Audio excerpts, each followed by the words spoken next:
Welcome to Democracy Now!, democracynow.org, The Quarantine Report. I'm Amy Goodman. The U.S. death toll from the coronavirus outbreak has topped 75,000. It's projected to keep rising at a rate as high as 3,000 deaths a day in the coming weeks. But President Trump is continuing to push for states to reopen businesses despite the public health risk. The Trump administration's rejected detailed recommendations by the Centers for Disease Control and Prevention on how schools, churches, and businesses could safely reopen. This marks the latest attempt by the White House to sideline the CDC, which has not held a regular news briefing on the pandemic in 2 months. President Trump's also reducing the public role of two key medical advisors, Drs. Anthony Fauci and Deborah Birx, who had been taking part in daily televised briefings about the crisis. Meanwhile, one of President Trump's personal valets has tested positive for COVID-19. NBC News reports Trump became, quote, lava-level mad at his staff over the incident, accusing them of failing to protect him from the virus. Trump confirmed the valet's positive test during an Oval Office meeting Thursday with Texas Governor Greg Abbott. I just had a test, as you probably heard. In fact, I had one yesterday and I had one today, and it's negative. Mike just had a test and it's negative. But they do the tests, and it just shows you that the fallacy, it's what I've been saying. Testing is not a perfect art. Trump said he and Vice President Pence will now be tested for coronavirus once a day. That's not an option for the vast majority of Americans. Over the past week, the United States has carried out, on average, less than 250,000 diagnostic tests for coronavirus per day. That's far short of the 900,000 tests a day recommended by Harvard's Global Health Institute as the minimum level needed to safely begin reopening parts of the United States. The Harvard plan calls for the U.S. to ramp up to 20 million tests per day by midsummer. National Nurses United says the number of nurses who've died of COVID-19 has soared over the last 2 weeks. On Thursday, members of the union placed 88 pairs of white shoes in Lafayette Park across from the White House, one pair for every U.S. nurse known to have died of the disease. The nurses stood 6 feet apart as they read the names of the dead, protesting what the union called Trump's abhorrent failure to protect nurses. This week marks National Nurses Week. Economists are describing the job crisis in the United States as the worst since the Great Depression. 3.2 million people filed for unemployment last week, bringing the total to 33 million since the pandemic began. Many other workers have suffered reduced pay or hours. The U.S. Bureau of Labor Statistics is releasing its April jobs figures today, and economists predict it'll be a devastating report. As millions of Americans struggle to pay for food, Republican lawmakers are refusing to back an expansion of the federal food stamps program. Meanwhile, the Washington Post reports the Small Business Administration has quietly slashed the size of emergency disaster loans it's issuing to just $150,000. The limit had been $2 million. On Capitol Hill, Democratic leaders are preparing to unveil a massive new coronavirus relief package, which Senate Minority Leader Chuck Schumer promised will be Rooseveltian in scope, a reference to the New Deal legislation of the Great Depression. House Speaker Nancy Pelosi said Thursday the bill will likely include $800 billion in funding for state and local governments, money for COVID-19 tests and food stamp funding, money for unemployed workers, and other direct payments to needy families. Meanwhile, Republican Senate Majority Leader Mitch McConnell brought senators back from an extended 6-week recess this week, but did not schedule any coronavirus-related measures. McConnell's first order of business was confirmation hearing for 37-year-old Justin Walker, President Trump's nominee for a lifetime appointment to the U.S. Court of Appeals for the District of Columbia. If confirmed, Walker will replace 65-year-old Judge Thomas B. Griffith, who announced in March he's planning to retire in September. The progressive advocacy group Demand Justice is asking federal courts to investigate whether Senator McConnell pressured Judge Griffith to retire to clear the way for Walker, who's a protege of McConnell. At Walker's Senate confirmation hearing Wednesday, Illinois Democrat Dick Durbin said he'd rather be addressing the coronavirus pandemic. It is the gravest challenge and crisis that we have faced, many of us, in our lifetime. And so I thought if the Senate Judiciary Committee is coming back for business, there's certainly a lot of things we can bring up. The list is lengthy, and unfortunately, it isn't the reason we're returning this week. Instead, we're considering the nomination of a 37-year-old family friend of Senator McConnell's to the second highest court in the land. Here in New York, new data from the Brooklyn District Attorney's Office show that 35 of 40 people arrested for social distancing violations were black. Mayor Bill de Blasio has rejected comparisons to New York City's unconstitutional stop and frisk policies under former Mayor Bloomberg, but said in tweet, quote, "The disparity in the numbers does not reflect our values." This comes as a new study by the Foundation for AIDS Research finds U.S. counties with a predominantly black population account for over half of the coronavirus cases in the country and nearly 60% of COVID-19 deaths.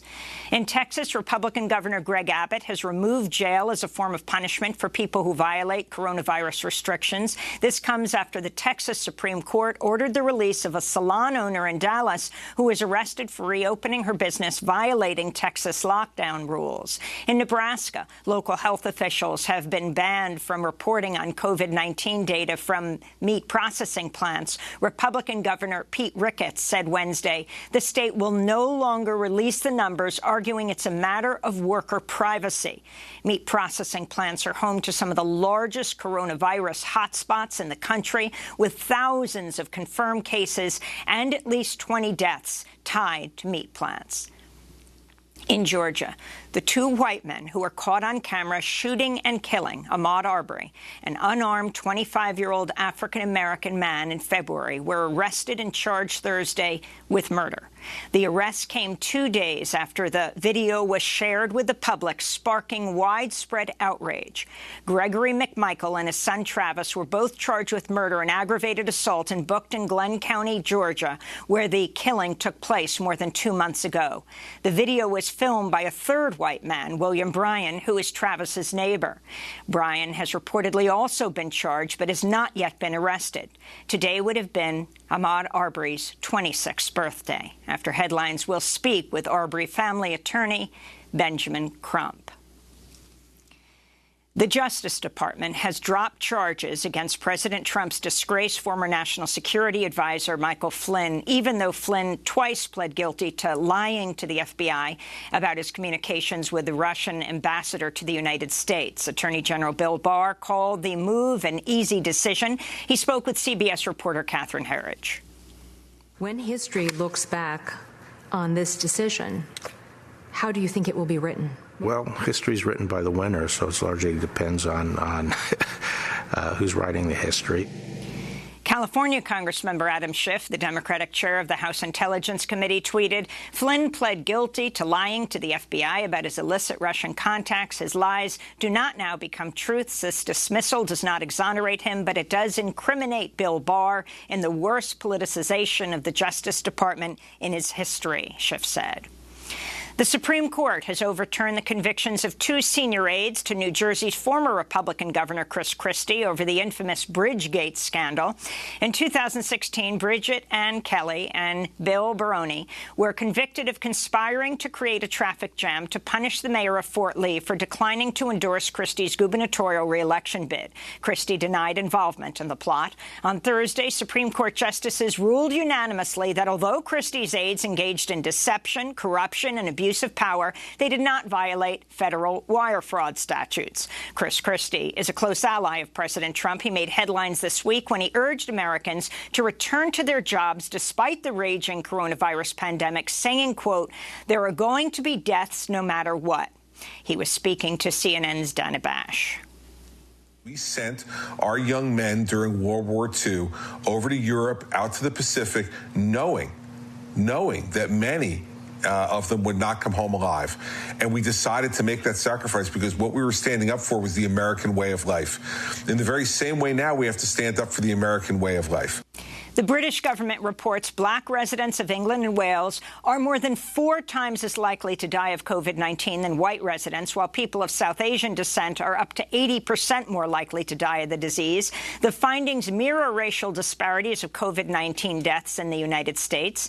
The United Kingdom now has the largest number of confirmed coronavirus deaths in Europe at over 30,000. Meanwhile, European leaders, including Britain's Boris Johnson, France's Emmanuel Macron, and Germany's Chancellor Angela Merkel, are marking VE Day today with low-key ceremonies on the 75th anniversary of the surrender of Nazi Germany in 1945. In Belarus, which suffered heavily under Nazi occupation, authorities are planning to hold a massive military parade in the capital Minsk, despite a surge in coronavirus cases. Belarus's longtime authoritarian leader, Alexander Lukashenko, has refused to impose any major restrictions on public gatherings, and medical experts believe a surge in COVID-19 deaths in Belarus is largely going unreported.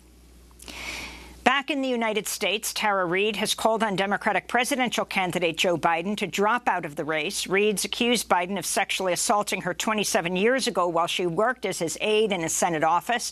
Biden's denied the allegations. Reid made the comment in an interview with Megyn Kelly. I want to say, you and I were there, Joe Biden. Please step forward and be held accountable. You should not be running on character for the President of the United States. You want him to withdraw? I wish he would, but he won't, but I wish he would. That's how I feel emotionally. Meanwhile, a newspaper in California has obtained a 1996 court filing that shows Tara Reid told her ex-husband that she was sexually harassed while working at Senator Biden's office. In the document, Reid's ex-husband, Theodore Dronin, writes, quote, "It was obvious that this event had a very traumatic effect on Reid and that she is still sensitive and affected by it today." The document is the first written record to substantiate part of Tara Reid's claim. And a 56-foot billboard called the Trump Death Clock has been unveiled in Times Square here in New York. The billboard was created by the Oscar-nominated filmmaker Eugene Jarecki. So the Trump death clock is a billboard that hangs over Times Square, and what it shows is an estimate of the number of U.S. COVID-19 deaths that resulted from the president and his team's failed response to the coronavirus outbreak. Thanks to Dr. Fauci and leading epidemiologists, we now know that had the mitigation guidelines been put into effect just 1 week earlier, on March 9th instead of March 16th, 60% of U.S. COVID-19 deaths would have been prevented.